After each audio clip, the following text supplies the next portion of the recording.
안녕하세요, 김민준입니다. 미식 축구의 모든 건 All About NFL 세컨 앤 서틴 시작을 해보도록 하겠습니다. 이제 4주차 경기들에 대한 리뷰를 진행을 해보겠는데요. 오늘은 이제 저 혼자 진행을 하게 됐습니다. 류재경 PD가 이제 이번 주에 이 6일 연속 지방 출장을 가게 되는 바람에 경기를 반반 나눠서 절반씩 리뷰를 진행을 해보기로 했고요. 일단 류재경 PD가 없으니까 굉장히 어색한데 일단 진행을 해보도록 하겠습니다.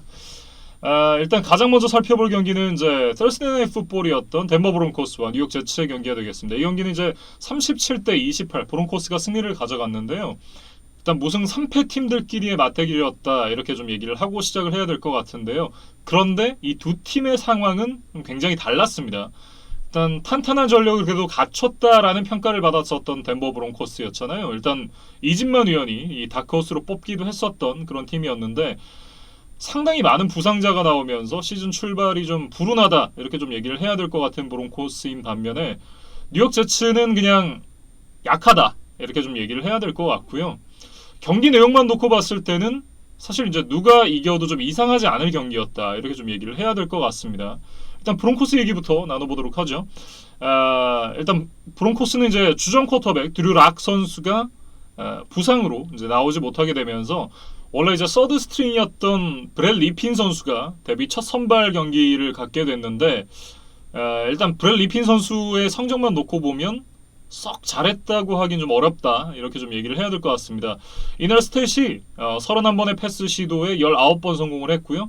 그리고 242야드에 2개의 터치다운까지 기록을 했습니다. 여기까지만 보면 괜찮은데 인터셉션이 3개나 있었어요. 이거는 굉장히 좀 문제가 있다 라고 얘기를 해야 될 것 같고, 그러면서 이제 역전까지 허용을 했었던 덴버 브론코스였고 사실 쉽게 풀어갈 수 있었던 경기를 좀 어렵게 풀어갔다 이렇게 좀 얘기를 해야 될 것 같습니다.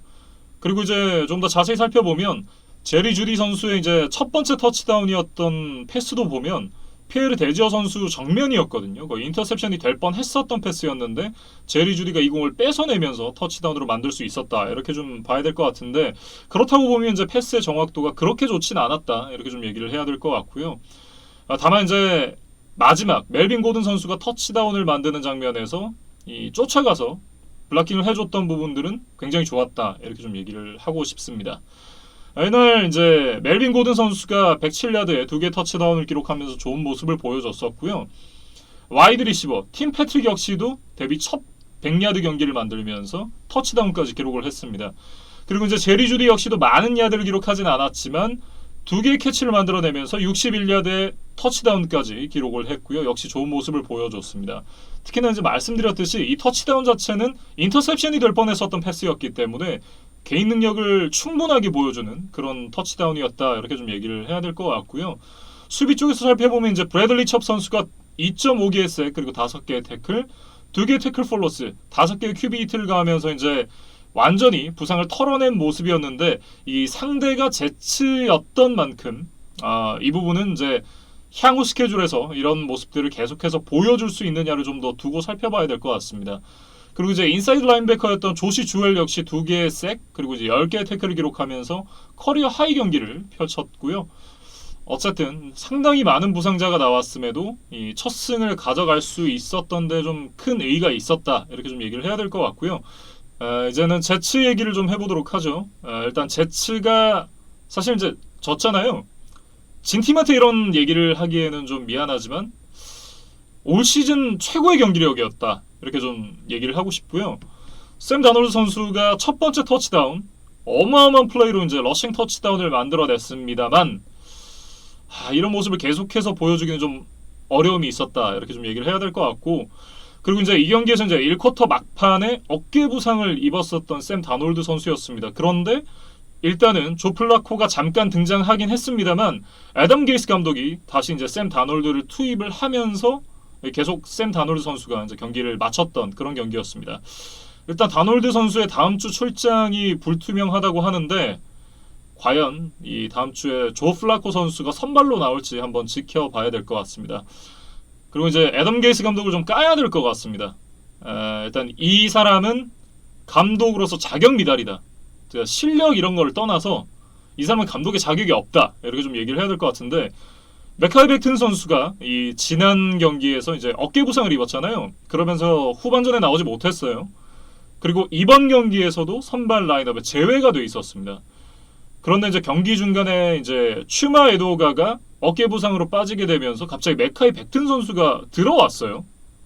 근데 이 부분에 대해서 이제 현지에서도 많은 비판이 나오고 있는데, 일단 백튼 선수가 선발로 나올 수 있는 컨디션이었다면 선발로 나왔겠죠. 근데 선발로 나올 컨디션이 아니었으니까 이 경기에 이제 선발로 나오지 않았을 거고, 그렇다고 한다면 이 메카이 백튼이 사실 이제 경기에 뛸 상태가 아니다라고 좀 봐야 될 것 같은데, 그럼에도 애덤 게이스 감독이 이 선수를 투입을 했습니다.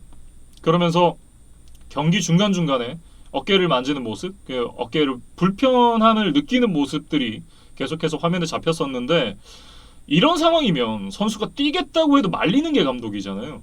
그런 상황에서 자신의 팀이 시즌 연패로 출발을 하고 있는 상황이기 때문에 자기의 감독 자리가 불안해지고 있기 때문에 이 선수를 투입을 한다? 이거는 감독 아니잖아요. 이게 무슨 감독이에요. 그리고 이제 이 부분에 대해서 이 지금 팍스에서 해설로 일하고 있는 제프 슈워츠가 비판의 글을 트위터에 올렸습니다. 그리고 백튼의 어머니인 이 시몬 백튼이 이 트위터를 리트윗을 했습니다. 본인만 빼고 지금 이 문제의 심각성을 다 알고 있어요. 사실 그래서 이제 저는 이 경기가 끝나고 나서 애덤 게이즈 감독이 잘리지 않을까라고 생각을 했었는데, 일단 안 잘렸습니다. 오히려 이제 게이즈 감독은 잘리지 않았고 게이즈보다 더 빨리 잘린 감독이 있었습니다. 그 부분에 대해서 이제 나중에 따로 영상으로 이제 얘기를 하도록 하겠고요. 어쨌든 저는 애덤 게이스가 리그에서 두 번째로 잘리는 감독이기를 간절하게 바라고 있습니다. 아무튼 이제 경기는 덴버가 승리를 가져가기도 했습니다. 뭐 썩 유쾌하다라고는 얘기하기는 어렵지만 어쨌든 첫 승을 가져가게 됐고, 자치는 무승 4패로 시즌을 출발을 하게 됐는데, 이렇게 되면 이제 이 로렌스 볼에서 가장 앞선 주자 중 하나가 됐다, 이렇게 좀 정리를 해봐야 될 것 같습니다. 네, 덴버 브론코스와 뉴욕 제츠의 경기 이렇게 리뷰를 정리를 해보겠습니다. 옆에 류재경 PD가 없으니까 굉장히 좀 허전하고, 저도 이제 말을 하면서 드립도 사실 좀 치기 어렵고 뭐 그렇긴 했었는데, 어쨌든 4주차 리뷰를 이렇게 시작을 해봤습니다. 류재영 PD도 그렇고 저도 그렇고 이제 서로 각자 어색해할 것 같은데요. 보시는 분들도 많이 어색하시겠지만 좀 챙겨서 봐주시면 대단히 감사하겠습니다.